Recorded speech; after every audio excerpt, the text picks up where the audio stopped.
let's talk about what the symbols principle is. You say symbols are powerful tools in building community because they quickly remind us of our values, identity, and commitment in a community.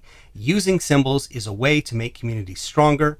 They can conveniently stand in for many words. So give me an example of a symbol in a community that we may have seen or may be familiar with. Well, my goodness, Seth, they're all around. What's jumped into my head is I'm imagining kids at camp and they have flags and they run around and the flags remind them of the group that they're in and the fun they're having together and hopefully the friendships they've knit together there.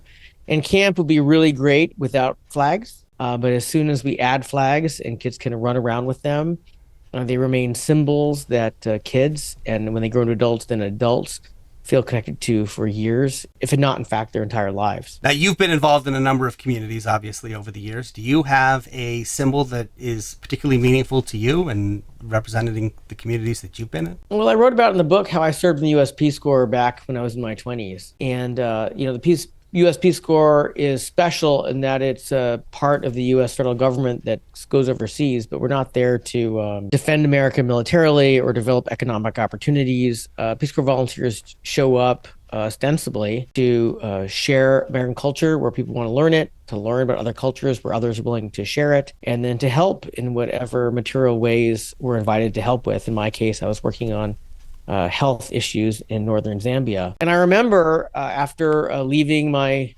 family and selling my car and packing up my things and getting onto a plane to fly to Africa, I did training for weeks and weeks and weeks, which included learning a language I literally didn't know the name of when I landed in the country. And at some point before I would be placed in a village, but after I completed the training, there was a ceremony where someone from the State Department came and swore us in as Peace Corps volunteers.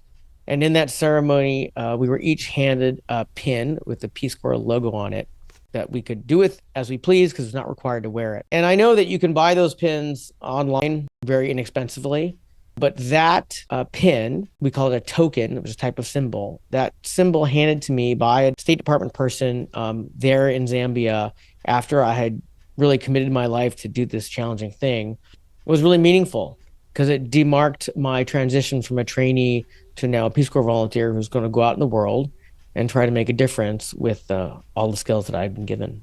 One of the things that you say in the book is that the symbols shouldn't be too literal. What do you mean by that? Symbols, while they can be literal, the symbols that usually resonate with us are a little bit abstract because it allows us to interpret them in ways that fit us. And so one of the examples I use is when we look at military symbols where there are eagles and arrows, anchors.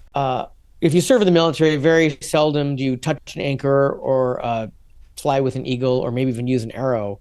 But these are all symbols that are used to communicate something. And there's a reason why these are fairly abstract because not a lot of Navy people use an anchor, right, day to day. So when we're thinking about what are symbols that we're going to use in our communities with our members, we don't need to be too literal about what do we physically use.